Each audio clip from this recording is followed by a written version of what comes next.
For my technology lesson demonstration, I'm going to use a new technological tool that my county just recently released to us.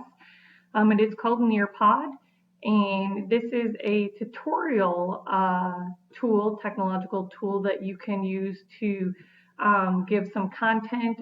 You can student pace it. You can also do a live participation with this tool. The benefit of using Nearpod is that in my previous lessons, I had already created Google Slides. So our upcoming unit is on components of fitness. So I had a Google slide that we used to deliver to the students on the components of fitness for health and physical education. But given that we are in a completely virtual setting now at my school this year, we are using Nearpod to kind of spice up that lesson a little bit.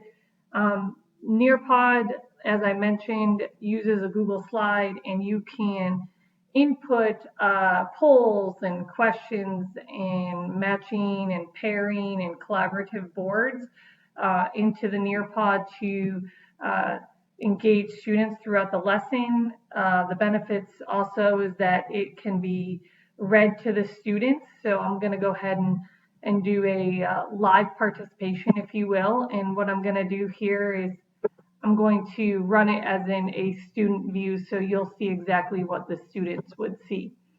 So you just switch to student view up here on the top right-hand corner.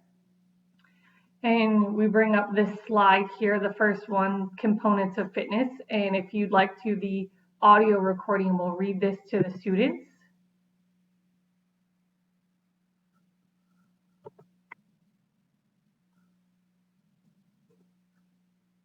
So that's one of the nice benefits of Nearpod, is that for the special needs population, for those that need to read aloud, the Nearpod does it already in the lesson for you without having to record audio yourself. So I started out with an open-ended question here. This is what the students would see. What are some benefits of physical activity in sport? They can type their answer, or I've given them the option to record audio if they wish to do that instead of typing.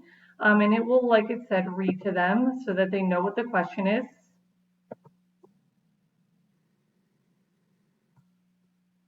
And then they just can go back to the slide here and type in or do audio version. And then as we go through here, here are some of my overviews of the benefits of physical activity.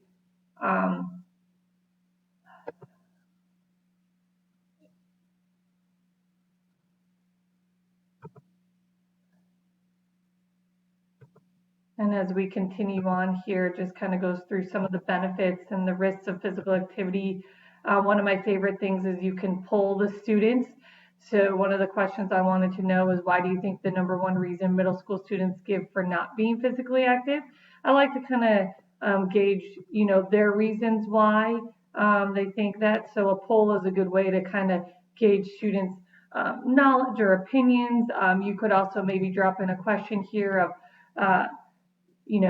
how is this lesson going so far? Or at the end, you could say, do you feel like you know more about this topic than you knew before? You could do a simple yes or no to kind of figure out whether you need to revisit the content. And as we continue on through here, there's a collaborate board, which is one of my favorite things. It's kind of like a sticky note board, if you will. And then right here, they would just kind of post their sticky note list, some ways you can be physically active at home. And then at the end here, I wanted to kind of test their knowledge to see what they got out of all of this, and if they discovered what the definitions were.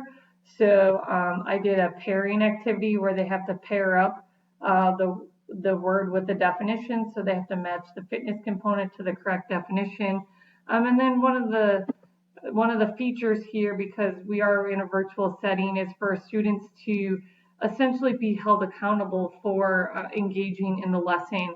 So at the end here, the teacher can go back through and they can actually, we can do a stats. So you can look at the reports to see how many students engaged in it. So there's nothing here because at the current moment that nobody has responded to the collaborate boards or the matching, but you would see all the students' names and how much they participated, and you could click on specific things to determine whether they got the matching questions right, and if maybe they didn't, you could revisit it. So this is just one of the new technological tools that I have used just this year, just learning how to use Nearpod and incorporating it into my own classroom.